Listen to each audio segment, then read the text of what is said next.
Assalamualaikum warahmatullahi wabarakatuh. Halo teman-teman, saya Dimas Siti Saifani Julia. Saya Kristina Barus. Saya Pelangi Meisra Fitri. Saya Siti Aisyah. Pernahkah kalian melihat air dan minyak yang tidak dapat bercampur? Atau mungkin alkohol yang mudah larut dalam air? Nah, dalam ilmu kimia, fenomena ini berkaitan dengan sifat kelarutan dan interaksi antar molekul. Ada yang bisa bercampur atau miscible dan ada juga yang tidak bisa bercampur atau immiscible. Penasaran? Mari kita bahas lebih lanjut di video ini.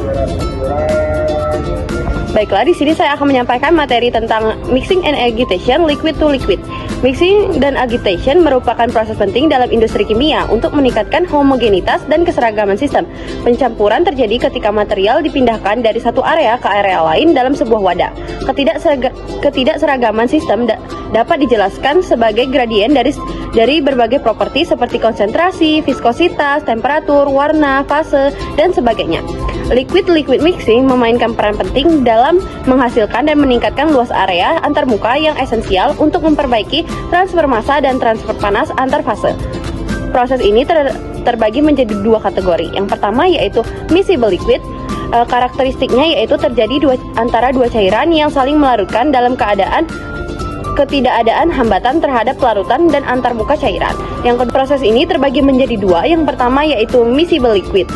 Karakteristiknya yaitu terjadi antara dua cairan yang saling melarutkan dalam ketidakadaan hambatan terhadap larutan di antarmuka cairan. Yang kedua itu ada immiscible liquid. Karakteristiknya itu terjadi antara dua cairan yang tidak saling melarutkan. Adapun proses pencampuran liquid into liquid yang pertama ada dissolution atau pelarutan. Pelarutan adalah proses di mana suatu zat larut dalam sebuah pelarut untuk membentuk larutan yang homogen. Proses ini terjadi ketika adanya gaya tarik antara solvent dan juga solut lebih kuat untuk mengatasi gaya tarik dari solut itu sendiri. Faktor-faktor yang mempengaruhi pelarutan atau dissolution yang pertama ada suhu, yang kedua ada agitasi, yang ketiga ada ukuran partikel, dan yang keempat ada jenis pelarutnya. Adapun proses pencampuran liquid into liquid yang pertama ada dissolution atau pelarutan. Pelarutan adalah proses di mana suatu zat larut dalam sebuah pelarut untuk membentuk larutan yang homogen.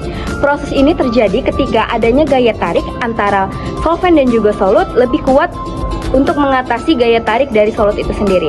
Faktor-faktor yang mempengaruhi pelarutan atau dissolution yang pertama ada suhu, yang kedua ada agitasi, yang ketiga ada ukuran partikel, dan yang keempat ada jenis pelarutnya. Proses yang kedua yaitu emulsifikasi. Emulsifikasi adalah proses pembentukan emulsi, di mana campuran dari dua cairan yang tidak bisa bercampur dengan sempurna, seperti minyak dan juga air. Proses ini melibatkan dispersi satu cairan ke dalam cair yang lainnya dalam bentuk tetesan kecil yang stabil. Faktor-faktor yang mempengaruhi emulsifikasi yaitu jenis emulsifier atau zat pengemulsinya, di mana membantu menstabilkan emulsi dengan cara menurunkan tegangan antarmuka antara dua campuran tersebut. Adapun faktor yang mempengaruhi dispersi, yang pertama ada tegangan permukaan, di mana penurunan dari tegangan permukaan ini dapat membantu dalam pembentukan dan juga stabilisasi dispersi. Yang kedua ada agen stabilisator, di mana digunakan untuk mencegah penggumpalan dan juga pengendapan partikel yang terdispersi. Kemudian, adapun peralatan umum yang biasa digunakan untuk liquid-liquid mixing, meliputi tank dan vessel. Selanjutnya, ada beberapa jenis impeller yang cocok untuk liquid-liquid mixing. Yang pertama, ada radial flow impellers, di mana ini baik untuk dispersi dan emulsifikasi, dan ini juga menghasilkan aliran radial yang kuat. Yang kedua, ada axial flow impellers, seperti pitch blade turbines, di mana ini cocok untuk campuran cairan miscible dan lebih efisien energi dibandingkan turbin disk. Yang ketiga, ada turbin dengan sawtooth edge, di mana sangat baik untuk emulsifikasi dan dispersi. Selain itu, ini juga menghasilkan aksi geseran yang tinggi. Yang keempat, ada shrouded turbines, di mana ini menjamin derajat aliran radial dan aksi geseran yang tinggi dan sangat baik untuk emulsifikasi dan dispersi. Baik, untuk contoh soal dari materi kami, yaitu sebuah tangki pilot plant dengan diameter 1 feet diaduk menggunakan impeller turbin 6 bilah dengan diameter 4 inch. Dengan bilangan Reynolds pada impeller adalah 104 dan waktu pencampuran cairan adalah 15 detik.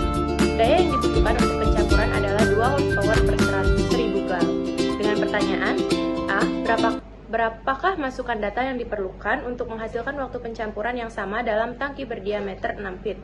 B. Berapakah waktu pencampuran pada tangki berukuran 6 feet jika input daya persatuan volume tetap sama seperti pada tangki pilot plant? Untuk penyelesaian dari contoh soal tersebut, A. Masukkan daya untuk pencampuran yang sama, yaitu 15.552 horsepower, dan B. Waktu pencampuran untuk daya per volume yang sama, yaitu 49,515. Sekian pemaparan materi kami mengenai liquid into liquid, Dissolution, emulsification. dan dispersion. kami akhiri. Wassalamualaikum warahmatullahi wabarakatuh.